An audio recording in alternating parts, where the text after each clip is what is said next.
नमस्कार. श्राद्ध कर्मातील नियमानुसार पितृपक्षात सात्विक आहार घ्यावा, लसूण कांदा टाळावा. आपल्या पूर्वजांना संतुष्ट करण्यासाठी त्यांच्या आवडीचा एखादा तरी पदार्थ स्वयंपाकात श्राद्धाच्या दिवशी करावा आणि त्यांचे स्मरण करावे.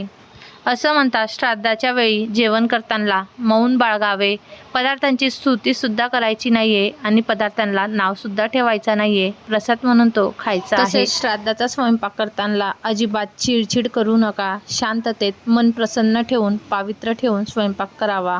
श्राद्ध भोजन करताना जर कोणी गरजू किंवा भिकारी दारात आला तर त्याला रिकाम्या हाताने जाऊ देऊ नये.